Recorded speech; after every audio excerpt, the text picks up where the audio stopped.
نہیں آیا کیا لگا لگا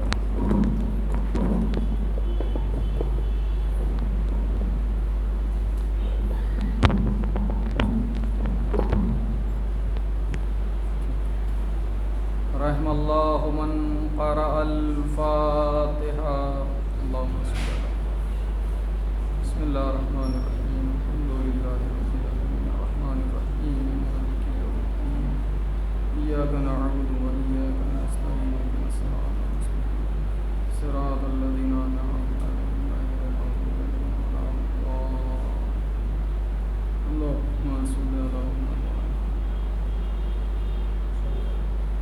لا حول ولا قوة إلا بالله العلي العظيم أعوذ بالله من الشيطان اللعين الرجيم بسم الله الرحمن الرحيم الحمد لله الذي هدانا لهذا وما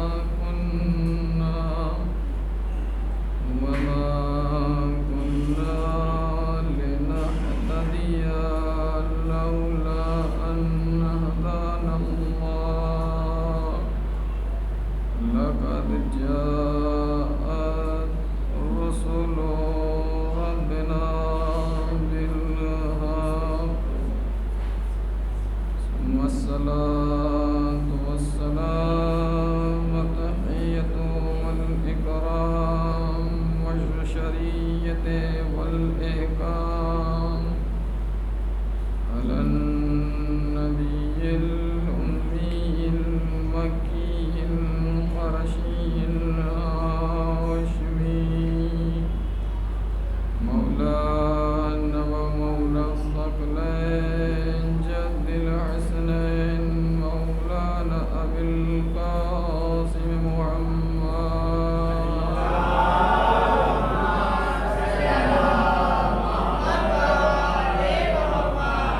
وآله الطيبين الطاهرين المعصومين المظلومين المنتقدين المنتجبين ولعنة الله على أعدائهم وغاصبي ومنكري وفضائلهم أجمعين من يومنا هذا إلى قيام يوم الدين أما بعد فقد قال الحسين عليه السلام بسم الله الرحمن الرحيم الناس عبيد الدنيا والدين لعيق على ألسنتهم صلوات محمد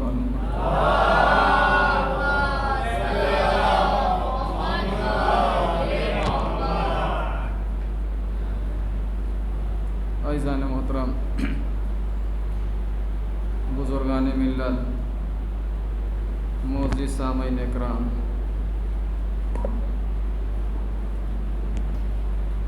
چونکہ اس کے بعد ایک مجلس اور ہے برائے ایصال ثواب کے عنوان سے، تو لہٰذا اس مجلس کا بھی خیال رکھتے ہوئے میں اپنی گفتگو کو کوشش کروں گا کہ 30 سے 35 منٹ کے اندر تمام کر دوں، اس سے کم ہی رہے گا، زیادہ نہیں ہوگا انشاءاللہ، کوشش یہی ہوگی۔ عزیزو،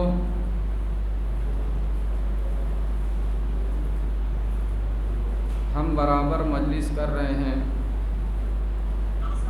ہم برابر ماتم داری کر رہے ہیں، ہم برابر حسین پہ آنسو اور گریہ گریا بہا رہے ہیں، آنسو بہا رہے ہیں،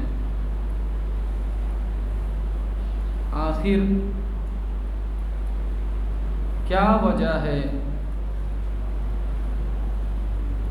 کہ یہ مجلسیں، یہ ماتم، یہ گریہ کیوں اتنا ہو رہی ہیں؟ اچھا، کچھ لوگ سوال بھی کرتے ہیں یہ کب تک ہوگا، یہ مجلس کب تک، یہ فرش کب تک، یہ عزاداری کب تک؟ عزیزو یاد رکھیں، یہ ہم جب تک بیان کرتے رہیں گے یہ فرش تب تک بچھتا رہے گا، یہ عزائے حسینی جب تک ہوتا رہے گا کہ جب تک قیامت برپا نہ ہو جائے۔ اور ہمارا فریضہ بھی یہی ہے کہ جو 2 مہینہ 8 دن کے بعد ہم اس طرح اپنے آپ کو حسینی بنائیں، اپنے آپ کو ماتمداری بنائیں، صرف موسمی اپنے آپ کو حسینی نہ بنائیں، صرف فصلی اپنے آپ کو حسینی نہ بنائیں۔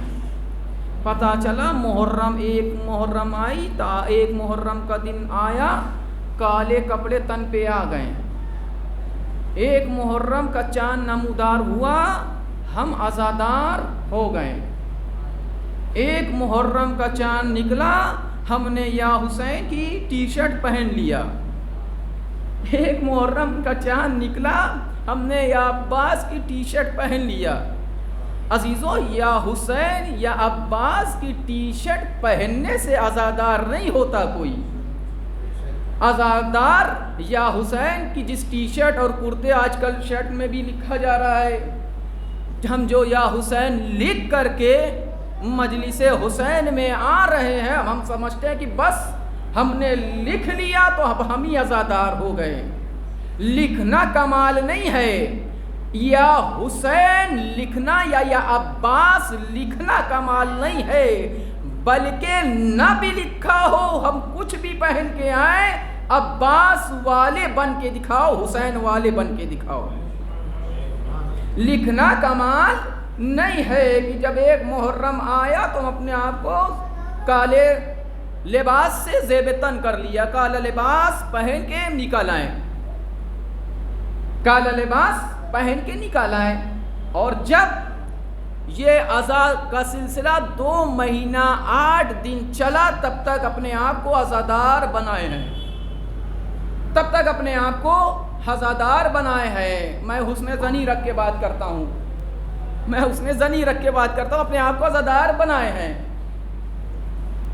حرام چیز سے بھی بچ رہے ہیں، میوزک، گانا، فلم، یہ ساری چیزیں، خرافات، ان سے بھی بچ رہے ہیں۔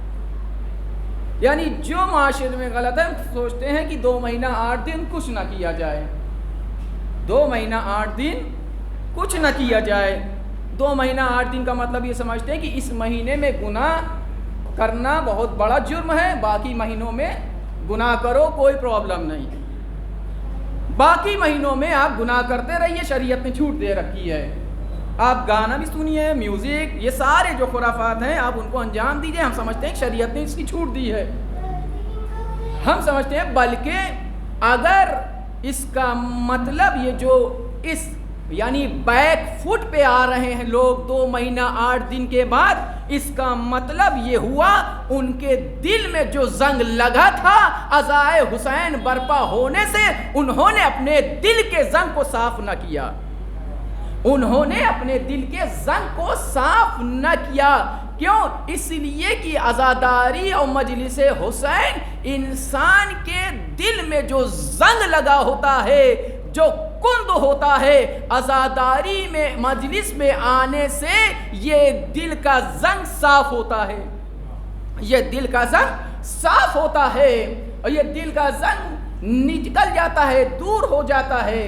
اب اگر ہم مجلسوں سے دور ہیں، اور عزیزو ایک ریکویسٹ کروں گا، ایک بات کی گزارش کرنا چاہوں گا کہ اگر ہم مجلسوں میں آ رہے ہیں، ہم مجلس حسین میں آ رہے ہیں، تو اگر 2-4 کلومیٹر سے آ رہے ہیں تو آنے کا مطلب یہ نہیں ہے کہ وہاں پہ گاڑی کھڑی کر کے گدی کے اوپر بیٹھ کے مجلس کو سنا جائے، حالانکہ وہ بھی ثواب ہے وہاں بھی لیکن اس کا الگ اپنا مقام۔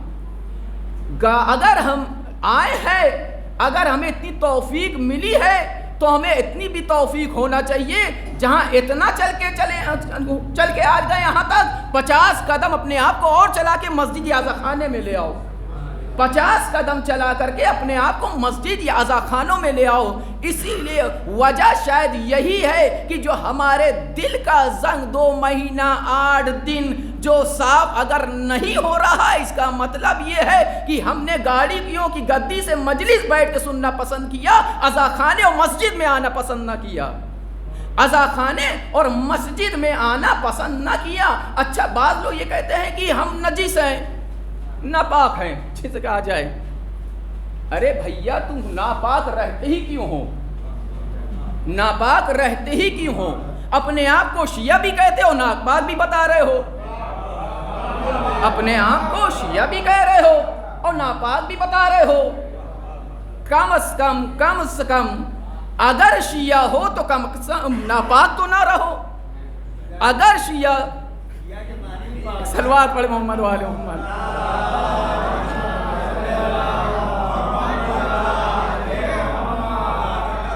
اگر شیعہ ہیں، شیعہ کا کیا مطلب، کیا معنی، کیا میننگ، کیا ڈیفینیشن ہے شیعہ کی، کیا ڈیفینیشن ہے شیعہ کی؟ ہم بس بڑے فخر سے کہہ دیتے ہیں شیعہ ہیں۔ یاد رکھے ہمارا فخر سے شیعہ کہنا تب ہے، اچھا ہے، تب فخر کی بات ہے جب سامنے والا ہم سے اچھا نہ ہو۔ سامنے والا اگر ہم سے اچھا نہیں ہے تب ہم ٹھیک ہے شیعہ کہے، لیکن اگر ہم سے سامنے والا ہم سے اچھا ہے تو پھر ہم فخر سے شیعہ کہنے کے لائق نہیں ہیں۔ فخر سے ہم اپنے آپ کو شیعہ نہ کہیں، اس لیے کہ شیعہ اگر بحث کی جائے، شیعت کی بحث کی جائے تو اس کے اندر اگر جایا جائے تو بہت طول پکڑ لی بات، لیکن ایک لفظ میں کہنا چاہوں گا کہ شیعہ کا مطلب یہ ہے کہ حسین کا دوست محب اہل بیت، محب اہل بیت۔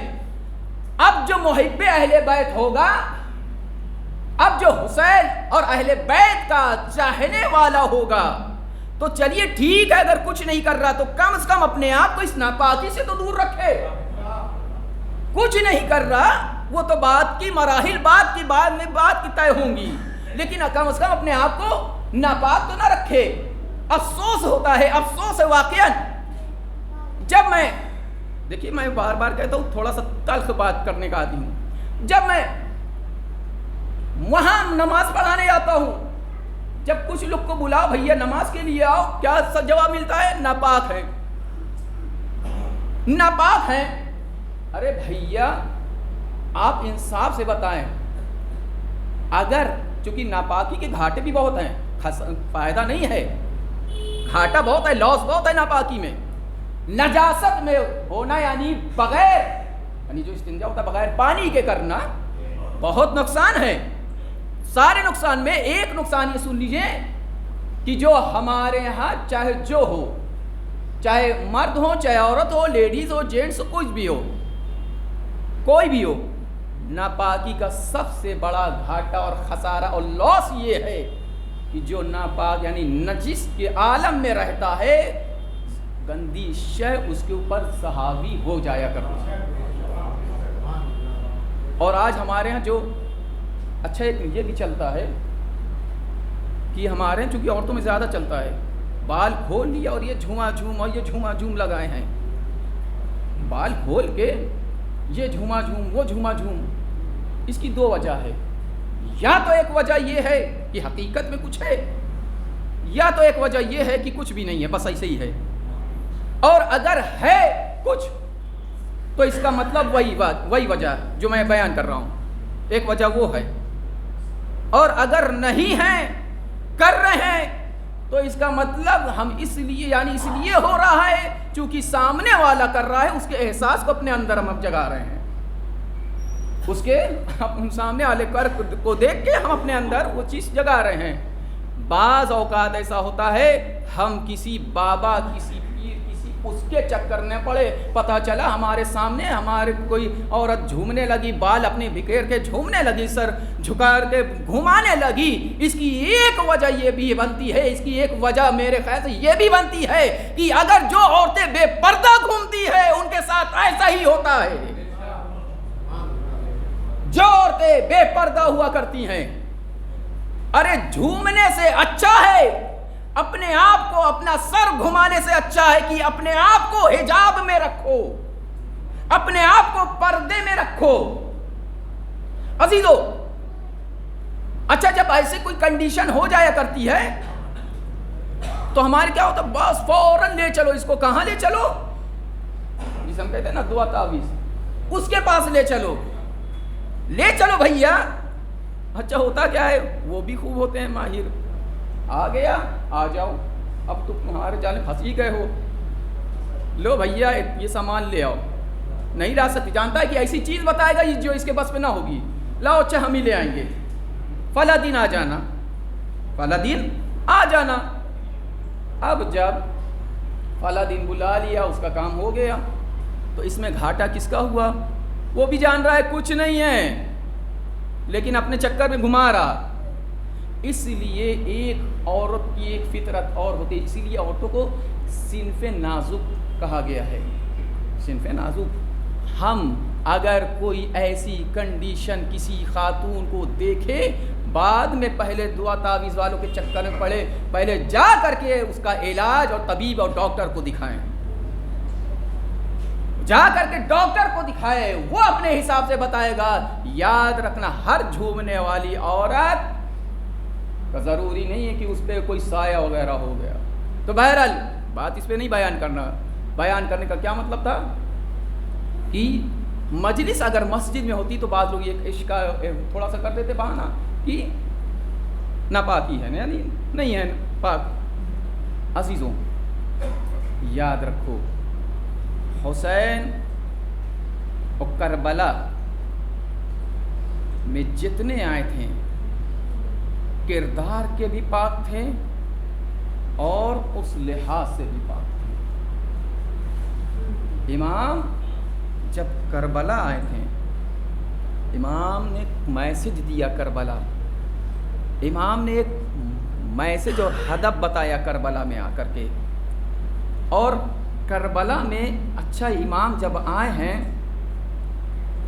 تو جو میسج دیا وہ دیا, لیکن جو سب سے بڑا میسج تھا وہ کیا تھا؟ کوئی بتا سکتا ہے کیا تھا سب سے بڑا میسج امام کا کربلا سے؟ سب سے بڑا جو امام کا میسج تھا وہ ہے نماز. امام کا جو سب سے بڑا میسج تھا وہ نماز تھا. آپ دیکھیں کہ وقت امام جنگ چل رہی ہے, تیر چل رہے ہیں, تیروں پہ تیر کی بارش ہو رہی ہے, لیکن امام کے چاہنے والے یہ کہہ رہے جملہ, مولا نماز کا وقت ہو گیا ہے, نماز کا ٹائم ہو گیا ہے. کیا امام کو نماز کا وقت نہیں پتا؟ کیا امام کو اہمیت نماز نہیں معلوم؟ کیا امام کو وقت کا خیال نہیں تھا؟ نہیں, بلکہ امام نے اس کی زبانی یہ کہلوا کے رہتی دنیا تک یہ میسج دے دیا, رہتی دنیا تک یہ بتا دیا کہ دیکھو میرے چاہنے والوں, میرے عزیزوں, میرے عزاداروں, اگر دنیا میں تم کسی مصیبت میں رہنا, نماز کا ساتھ نہ چھوڑنا, نماز کا ساتھ نہ چھوڑنا. اس لیے اس دن بھی بیان کیا گیا تھا کہ اگر خدارا اگر ہماری نماز قضا ہو رہی ہے, ہماری نماز چھوٹ رہی ہے, تو آپ اپنا خود محاسبہ کر لیں, خود محاسبہ کر لے. اور یاد رکھیں, امام فرماتے ہیں, چھٹے امام جعفر صادق سلام اللہ علیہ,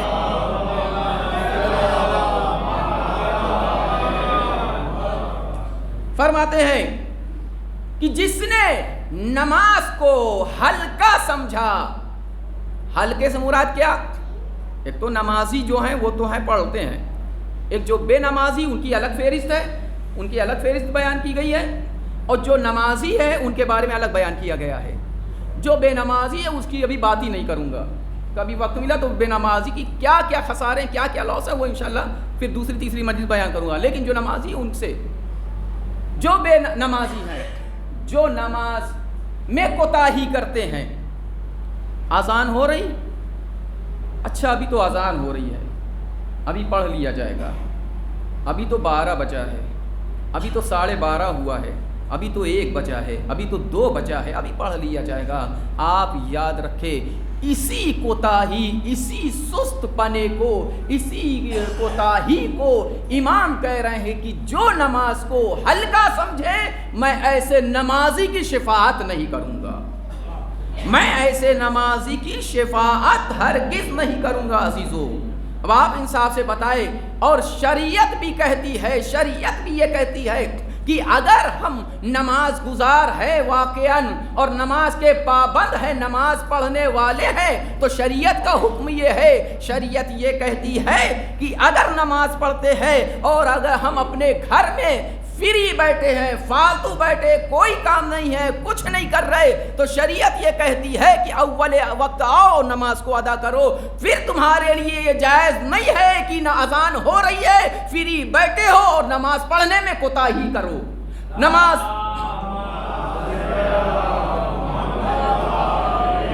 ادا کرنے میں کوتاہی کرو, نماز پڑھنے میں ڈھلائی دکھاؤ, پھر شریعت اجازت نہیں دے رہی ہے, جائز نہیں ہے اس کے لیے ہرگز جائز نہیں ہے. تو ہم اگر نماز پڑھ رہے ہیں اور غالباً کسی آیت اللہ کا یہ فرمان ہے کہ اگر کوئی اپنی زندگی کو کامیاب بنانا چاہ رہا ہے, غالباً آیت اللہ خراسانی کا یہ قول ہے, وہ کہتے کہ اگر کوئی اپنی زندگی کو کامیاب بنانا چاہتا ہے, اپنی زندگی کو کامران بنانا چاہتا ہے, اگر کوئی اپنی زندگی میں آگے بڑھنا چاہتا ہے, تو اس کے لیے یہ اس کے لیے شرط ہے کہ 1 سال مسلسل 1 سال تک ہر نماز کو اول وقت میں ادا کرنا شروع کر دے, اس کی زندگی کامیاب ہوتی چلی جائے گی. 1 سال تک اگر وقت کا خیال کرتے ہوئے اول وقت نماز کو اول وقت ادا کرنا شروع کر دے. ایسا نہ ہو کہ میں نے جمعہ میں شاید بیان کیا تھا, بعض نمازی ہوتے ہیں سال والے, بعض نمازی ہوتے ہیں کون والے, ہفتے والے, بعض نمازی ہوتے ہیں کبھی کبھار, موڈ ہمیں آیا تو پڑھ لیا, ورنہ موڈ خراب تو نماز نہیں. اور بعض نمازی ہوتے ہیں تو جو روزمرہ جو پڑھے وہ روز پڑھنے والے ہوتے ہیں. عزیز یاد رکھیں ایسے جو روز پڑھنے چلیے ان کے لیے تو بیان کر دیا گیا, نماز تو ہے ان کی, لیکن ان سے بھی گزارش ہے کہ اگر فری ہے تو اول وقت نماز ادا کرو, اگر فری نہیں ہو تو شریعت نے چھوٹ دے رکھی ہے. وہ اللہ جان رہا ہے کہ واقعہ نے بندہ فری نہیں ہے, شریعت جان رہی ہے, لیکن اگر فری نہیں ہے تو ٹھیک ہے, اگر فری ہیں تو اول وقت آؤ. دوسری چیز, جو جمعہ ہیں, جمعہ والے, ان سے بھی کہوں گا یہ تم ہفتہ وار اور جمعہ کا سلسلہ ختم کر کے اپنے آپ کو مستقبل نماز گزار بناؤ, اپنے آپ کو مستقبل نماز گزار بناؤ. عزیزو یاد رکھیے, اس دن بھی میں نے کہا تھا کہ یہ نماز ایسی شے کا نام ہے, نماز ایسی چیز کا نام ہے کہ اگر یہ عبادت قبول ہو گئی ہے تو ساری عبادت قبول ہے. اگر یہ عبادت قبول نہیں تو کوئی بھی عبادت قبول نہیں ہے. یاد رکھیے, بار بار کہا جا رہا ممبر سے, بار بار یہ تاکید اس لیے کی جا رہی ہے, اس لیے بیان کی جا رہی ہے, بتائی جا رہی ہے, اگر اب بھی ہم نماز گزار نہ ہوئے ہیں تو اب آ جائیں, نماز گزار بن جائیں. اس فرش عزا کے صدقے میں اپنے آپ کو نماز گزار بنا لیں. عزیزو نماز کو آپ اہمیت سمجھیے خالی. اس لیے پیغمبر فرماتے ہیں کہ الصلاۃ معراج المومن, نماز مومن کی معراج کا نام ہے۔ کیا مطلب معراج؟ معراج سے مراد یہ ہے کہ جب انسان اس مصلی پہ ظاہراً کھڑا ہوتا ہے، لیکن جب اللہ سے وہ کنیکٹ ہو جایا کرتا ہے تو اس کا گویا جب اللہ سے کنیکشن ہو جایا کرتا ہے تو ظاہراً تو کھڑا ہے لیکن وہ معراج کا سفر کرتا ہوا نظر آتا ہے۔ گویا وہ معراج کا سفر کر رہا ہے۔ معراج یعنی بلندی، بلندی عزیزو یاد رکھیے، معراج بلندی کا نام ہے۔ ہم اپنے آپ کو اگر اپنے رزق میں برکت چاہتے ہیں تو نماز گزار بنیں، اپنی عمر میں برکت چاہتے ہیں تو نماز گزار بنائیں اپنے آپ کو۔ اس لیے یہ اعضاء، میں نے اس کئی بار بیان کی کہ یہ اعضاء جو ہم کر رہے ہیں یہ قبول کرانا ہے تو نماز گزار بننا پڑے گا، نمازی بننا پڑے گا، اور نماز گزار ایسے بنے، ایسا بنے کہ جیسا اہل بیت کو پسند۔ اب ایسا بھی نہ ہونا چاہیے نماز گزار بنے ہیں اور یہ دل صاف نہیں ہو رہا ہے۔ کیا مطلب صاف نہیں ہو رہا؟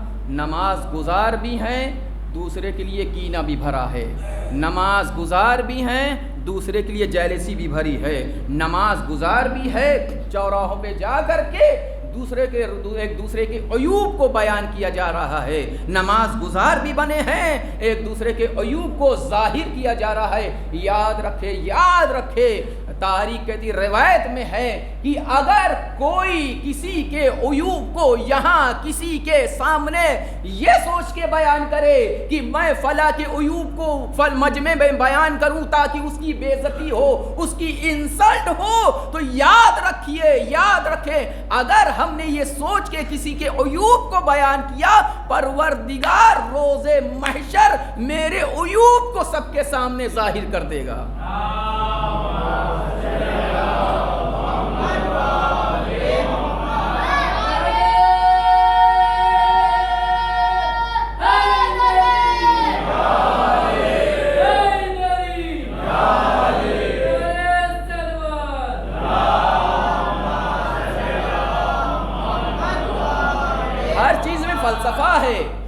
ہر چیز میں ایک فلسفہ ہے، عزاداری کا ایک فلسفہ ہے، ماتم داری کا ایک فلسفہ ہے، نوحہ خوانی کا ایک فلسفہ ہے، ماتم نوحہ گریہ، ساری چیزوں کا ایک فلسفہ ہے۔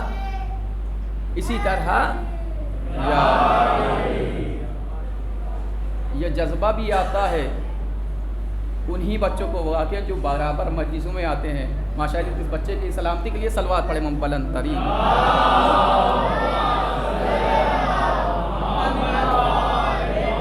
عزیزو، تو نماز ایک فلسفہ ہے، نماز میں وہ بہت سی باتیں چھپی ہوئی ہیں۔ ہم نماز گزار بنائیں تو اپنے آپ کو کتنی دیر لگتی ہے۔ اور اچھا، میں پھر سے حسن ظن رکھ کے بات کر رہا ہوں، ہوں گے سب نمازی، لیکن ایک چیز میں ضرور کم ہوتے ہیں۔ وہ کس میں؟ ظہر عصر مغرب عشاء تک تو ٹھیک رہتا ہے معاملہ، جہاں صبح کی باری آئی پھر وہ کیا انسان نہ اے سی روم سے نکلنا پسند کرتا ہے، نہ ٹھنڈی میں کمبل اٹھانا اور رضائی اٹھانا اپنے اوپر سے پسند کرتا ہے۔ اسے پھر عزیزو یاد رکھیے، اگر واقع نماز گزار ہو تو پھر کوئی موسم ہو، کوئی بھی کچھ ہو، چاہے وہ سردی ہو، گرمی ہو، کچھ بھی ہو، ہمیں اپنے آپ کو نماز ادا کر کے، ہر وقت کی نماز ادا کر کے یہ بتانا ہے کہ ہاں ہم نماز گزار ہیں، عزیزو اپنا نام نماز گزاروں میں شمار کروائیں، اس لیے کہ امام کا چاہنے والا کہہ رہا ہے مولا وقت نماز ہے۔ جتنے بھی امام کے ساتھ تھے کربلا میں، سب کے سب نمازی تھے، سب کے سب متقی پرہیزگار تھے، سب کے سب دیندار تھے، سب کے سب محکم ایمان میں مضبوط اور محکم اور اسٹرانگ تھے۔ ہماری اور آپ کی طرح کمزور نہیں ہے کہ کسی نے ہم کو کسی چیز کا لالچ دے دیا، اپنے ایمان کا سودا، اپنے ایمان کو بیچ دیا۔ اپنا ایمان بھی مضبوط رکھے، پختہ رکھے، اسٹرانگ رکھے۔ عزیزو، کربلا واقعاً ایک خوبصورت تاریخ کا نام ہے۔ کربلا کی تاریخ سمجھے تو، کربلا کی تاریخ ہم پڑھے تو، کربلا کو ہم سمجھے تو، اس دن میں نے جملہ کہا تھا کہ کربلا ہمیں کہاں لے جانا چاہ رہی ہے، ہم کس رخ پہ جا رہے ہیں۔ کربلا ہمیں کہاں لے جانا چاہ رہی تھی، ہم کس رخ پہ چلے جا رہے ہیں۔ عزیزوں، بس ختم کرنا چاہوں گا چونکہ اس کے بعد ایک مجلس اور ہے۔ ہمیں چاہیے کہ ہم نماز گزار جتنے بھی امام کے چاہنے والے تھے کربلا میں، چاہے وہ زہیر ہو، برائے ہو، وہب قلبی ہو، جون ہو، جتنے بھی ہوں سب کے سب چاہنے والے تھے، نمازی تھے، متقی تھے۔ اور اتنا ہی نہیں بلکہ جب امام کربلا میں آ کے گھر گئے تو امام نے کسے بلایا، کسے دریافت کیا؟ اپنے بچپن کے دوست حبیب ابن مظاہر کو یاد کیا۔ ایسی کنڈیشن میں اگر ہمارا دوست اگر بلا لے تو ہم اپنے آپ کو پیچھے کرتے ہوئے نظر آئیں گے، لیکن حبیب نے بھی مثال دے دی، قائم کر دی۔ کربلا میں امام کا ساتھ دے کر کے حبیب نے مثال، دوستی کی مثال قائم کر دی کہ دیکھو اگر دوستی نبھانا تو میری طرح نبھانا، دوستی نبھانا تو حبیب کی طرح نبھانا۔ کتنی عمر ہے حبیب کی؟ 80 سال کی عمر ہے حبیب کی۔ ابھی امام کے ساتھ کربلا حبیب نہیں پہنچے، امام کے ساتھ حبیب کربلا نہیں آئے تھے، لیکن چونکہ بچپن کے دوست ہیں، اب جب بچپن کا دوست، بچپن کا ساتھی اور دوست کا مطلب یہ ہوتا ہے کہ جب کوئی گھر جاتا ہے تو اس کو اپنا بچپن کا دوست یاد آتا ہے، جب کوئی مصیبت اور پریشانی میں گھرتا ہے تو اس کو اپنا بچپن کا ساتھی یاد آتا ہے۔ امام کو جب امام کربلا میں گھر گئے نرغیادہ میں تو امام کو اپنا بچپن کا ساتھی حبیب یاد آیا، حبیب یاد آیا امام کو۔ امام نے خط لکھا حبیب کے نام، اور خط میں ایک جملہ جو لقب لکھا رجل فقی، حبیب کو کیا کہا؟ رجل فقی۔ عزیزو، اس کے بعد امام نے پوری ایک تحریر عربی میں لکھی، حبیب کے نام خط لکھا، لیٹر لکھا۔